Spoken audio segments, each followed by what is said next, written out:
And thank you, Supervisor Alcorn, for bringing this board matter. I wholeheartedly support it. I think that we need to take more time to be able to present residents who are looking at something that would be a disruption in the status quo. We need to be able to present them with more information about what that could look like and what the next steps would be.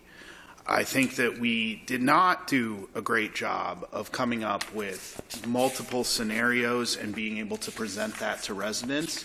And if I had to offer one thing that I want to make sure happens when this proposal is brought back to us, it's an actual timeline and a work plan.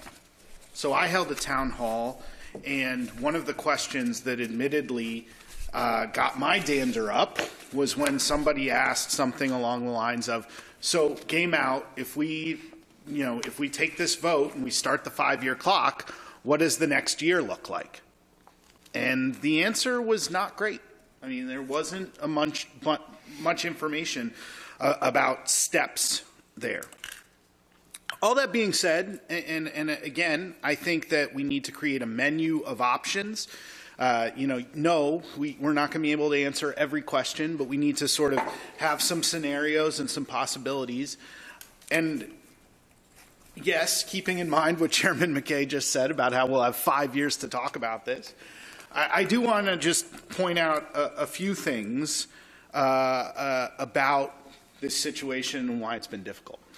Chairman McKay said that he thought the legislature thought about a 5-year period so you would have more time he just said part of the reason his mic wasn't on, because I've had a hauler sit in my office and say, no, they did that so you will never be able to achieve this. And he goes, we did that. He said, we did that. He said, my parents helped write that bill so that if you ever tried to do this, we'd vote you all out. I don't really like that type of threat in my office, but it's kind of funny now. But look, that is absolutely true. That 5-year waiting period is an incumbent protection opportunity, and we shouldn't forget that. The second thing is, I do want to make sure that when we go through this process, we recognize that the fault lines in the process are probably much more, in truth, based on status quo and not status quo than ideological. If I went to the town of Herndon right now, where, by the way, the town of Herndon has town of Herndon trash pickup, and I walked around town and I said, we're doing away with town of Herndon trash pickup, everything's privatized, it's all going to be private haulers, I guarantee you that there would be some folks with Win Some Sears signs in their yard who would tell me, how could you do that? How could you do that? This is a core government function. Similarly, you can walk around McLean or Great Falls, somebody's got an Abigail Spanberger sign in their yard, and they'll say, how could you do that? Why are you having the government take this over? So I think we should recognize that going into this and try to recognize that ultimately this is about, I believe, about two things for our residents. One is the most central thing.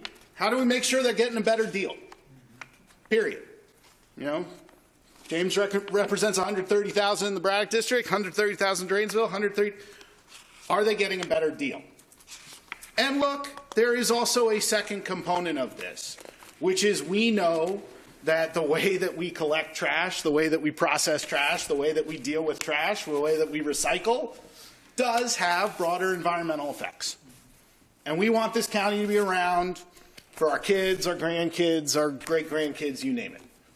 So we got to ask those two questions. Are we sure that our residents are getting a better deal? And are we getting ultimately a better deal for this county and the environment, which, by the way, I've also had the exact same private haulers sit in my office and say, what you think you can do with this, we can actually do without it. So great, let's have that conversation. Let's figure it out. So I support this motion. When it does come back, I hope that we have a menu of options. I hope we have a timeline. I hope we have a work plan. And I look forward to hearing from county staff. Thank you.